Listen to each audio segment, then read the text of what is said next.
Yes और no. किस चीज़ का यस और नो? क्या तुमने अपने लास्ट वर्किंग डे में मिनिमम 10 घंटा पढ़ाई करी है या नहीं करी है? अगर तू 10 घंटा पढ़ाई भी नहीं कर पा रहा है, रोज़ रोज़ तेरे को आके मैं कह रहा हूँ, तो भाई क्यों तू जेईई की प्रिपरेशन कर रहा है? 10 घंटा स्टार्टिंग ऑफ द प्रिपरेशन भी अगर तेरे से मैनेज नहीं हो पा रहे हैं, सुधर जा भाई, प्लीज़ सुधर जा। यस और नो लिख के आ, अकाउंटेबिलिटी डाल के आ कमेंट सेक्शन में, जिससे कि अगली वीडियो में जब मैं आऊँ तो तेरा नो यस में कन्वर्ट होता हुआ मुझे दिखे। और जो बच्चे यस लिखते आ रहे हैं, कॉन्ग्रेचुलेशन भाई, बस यही कंसिस्टेंसी हमें दोनों भाइयों को लेके चलनी है, ठीक है मेरे शेरों? चलो भाई, तो आज का यार तुमसे थोड़ी सी बात करनी थी। आज का टॉपिक थोड़ा सा मेरे दिल के करीब है। आज हम बात करने वाले हैं ड्रॉपर्स की। बहुत सारे बच्चे ड्रॉप लेने का सोच रहे होंगे, बहुत सारे ड्रॉप लेके हो सकता है अभी उनका एग्ज़ाम वगैरह हो गया हो, तुम्हारे सीनियर्स जो हैं, और हो सकता है जो बहुत सारे बच्चे क्लास 12th में हो अभी। भाई ये जो ड्रॉप ईयर होता है ना यार, कसम से बता रहा हूँ भाई, ये एक 16-17 साल के बच्चे को इतनी विजडम प्रोवाइड करा देता है ना, ऐसा अंदर से तोड़ देता है, बिल्कुल नंब कर देता है ये ड्रॉप ईयर। ड्रॉप ईयर भाई एक अलग स्टोरी होती है, और भाई मैं तो देखो खुद भी ड्रॉप ले चुका हूँ। आई कैन रिलेट कितना मुश्किल रहता है ड्रॉप ईयर में। जितने भी ड्रॉपर्स हैं यार, जो ड्रॉप लेने की सोच रहे हैं, भाई तुम वॉरियर्स हो, इससे नीचे कोई वर्ड नहीं है। क्योंकि ड्रॉपर्स के साथ होता क्या है ना, सबसे पहले तो देखो, तुम इमेजिन करो, तुम 12वीं क्लास से पढ़ के आए हो, अब तुम्हें एक एग्ज़ाम के लिए तुम 1 साल ड्रॉप ले रहे हो। तुम्हें पता है कि यार हाँ, मैंने लास्ट ईयर प्रिपरेशन में ये गलती करी, मैं सुधार सकता हूँ, जेईई में ये कर सकता हूँ, आईआईटी निकाल सकता हूँ। आसपास के लोगों को क्या पता? आसपास वाले लोग तो ये सोचते हैं कि भाई ये बंदा तो फेल हो गया है, इसने तो फेल कर दिया, ये तो 12वीं में फेल होके 1 साल तैयारी कर रहा है किसी चीज़ की। उन्हें कॉन्सेप्ट ही नहीं समझ आता यार 12th का, सॉरी ड्रॉप ईयर का। मेरे साथ ऐसा हुआ था। मेरे रिलेटिव्स, मेरे मम्मी पापा को तो मैंने समझा दिया था, लेकिन किसी को यही नहीं पता भाई कि ड्रॉप ईयर लिया क्यों जाता है। देवर लाइक, अरे 12वीं में फेल हो गया लग रहा है, इसके 12th में कम मार्क्स आए हैं, इसलिए इम्प्रूवमेंट का फॉर्म भर के ड्रॉप ईयर ले रहा है। उन्हें कॉन्सेप्ट ही नहीं पता ड्रॉप ईयर का। एंड जब तुम्हें प्रिपरेशन के स्टार्टिंग में ही एक फेलियर का टैग मिल जाता है ना, पूरे साल जो लेवल का प्रेशर होता है ना बेटा, तुम इमेजिन नहीं कर सकते उसको। उसके बाद आती है भाई पेरेंट्स की एक्सपेक्टेशन, क्योंकि तुमने सबसे अपने करीबी लोगों को तो समझा लिया कि मम्मी पापा मैं ड्रॉप ले रहा हूँ।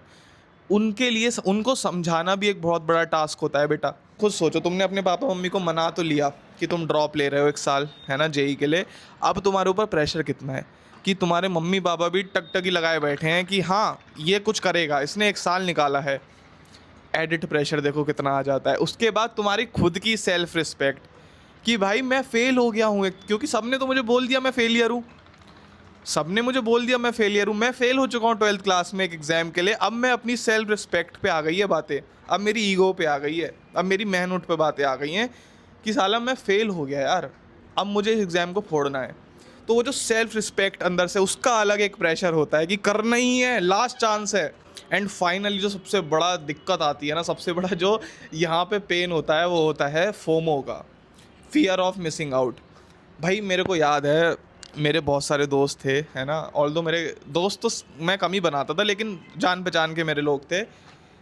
भाई कोई इधर चला गया, कोई उधर चला गया, कोई कॉलेज में है। मुझे याद है जून जुलाई तक आते आते, जब मैं अपनी वही रोटेशन के क्वेश्चन रात के 3 बजे लगा पड़ा हूँ, भाई रोटेशन करना है, इलेक्ट्रोस्टैटिक कर रहा हूँ जुलाई में, मैं देखता था स्टोरी वगैरह, मैंने देखी व्हाट्सएप पे स्टेटस देखा, ट्रिप पे घूम रहे हैं भाई, नाइट आउट मना रहे हैं, कोई एमिटी गया हुआ है, कोई इधर मणिपाल यूनिवर्सिटी में इधर उधर जाके लड़के लड़कियों के साथ घूम रहे, लड़की लड़कों के साथ घूम रहे, भाई मज़े कर रहे, फुल एकदम पार्टी मोड ऑन है उनका।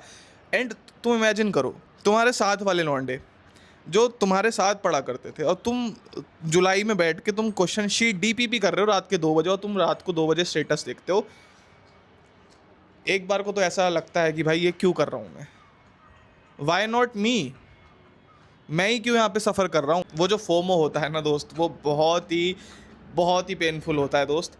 लेकिन मैं वही तो कह रहा हूँ यार, ये इतनी हज़ार चीज़ों के बाद भी, FOMO, pressure, self respect, ego, manhood, tag of failure, इसके बाद भी बंदे उठते हैं, साले लड़ते हैं, सितंबर अक्टूबर नवंबर में घिसते हैं, जनवरी में पेपर दे के आते हैं, एग्ज़ाम भी क्रैक करते हैं, एनआईटी भी जाते हैं, आईआईटी भी जाते हैं, सबके मुंह पे ताले लगा के आते हैं।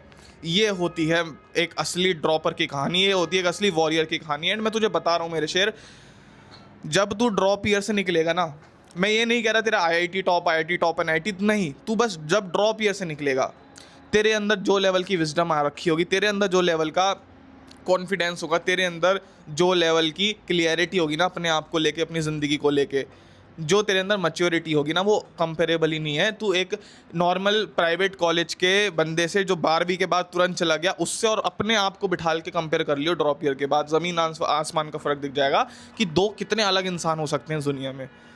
मैं ये नहीं कह रहा कि सबको आईआईटी मिल जाएंगे, सबको टॉप एनआईटीज मिल जाएंगे, नहीं भाई, वो बाय प्रोडक्ट है। IITs NITs are the by product of the drop year.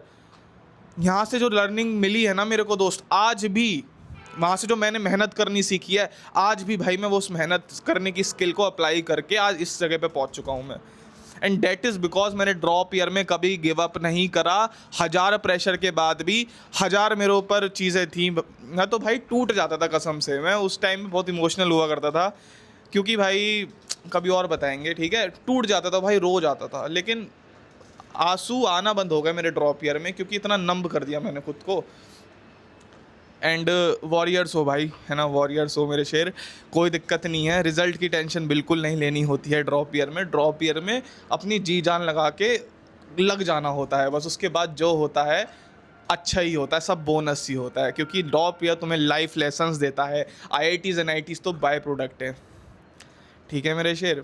एक 17 साल की उम्र में अगर तू अपने करियर के लिए अपना एक पूरा साल डेडिकेटेडली देने को रेडी है, तू ऑलरेडी जीत चुका है आधा गेम। मज़े से प्रिपरेशन करो, तुम्हारा भाई तुम्हारे साथ खड़ा है पूरे साल। एंड बस ये थोड़ी छोटी सी दिल की बात थी, मेरे को शेयर करनी थी। वीडियो बनाते रहेंगे तुम्हारे लिए रॉ एंड रियल में। बाकी लाइक कर दिया करो, और इन सबसे इंपॉर्टेंट है यस और नो लिख के आओ, क्योंकि भाई वही हमारा मेन मोटिव है इस सीरीज़ का, कि तुमने मिनिमम 10 घंटा पढ़ाई करी है या नहीं करी है। तो थोड़ी बहुत क्लिप्स देखनी है देख ले।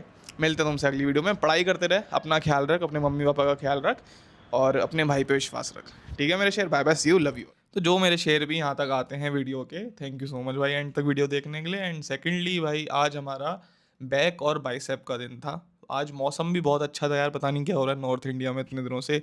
गर्मी के मौसम में भी इतनी बढ़िया हवाएं चल रही हैं, और मेरा तो जिम भी सबसे टॉप फ्लोर पे है, तो मज़े आ जाते हैं। तो आज हमने 2 एक्सरसाइजेज बैक की करी।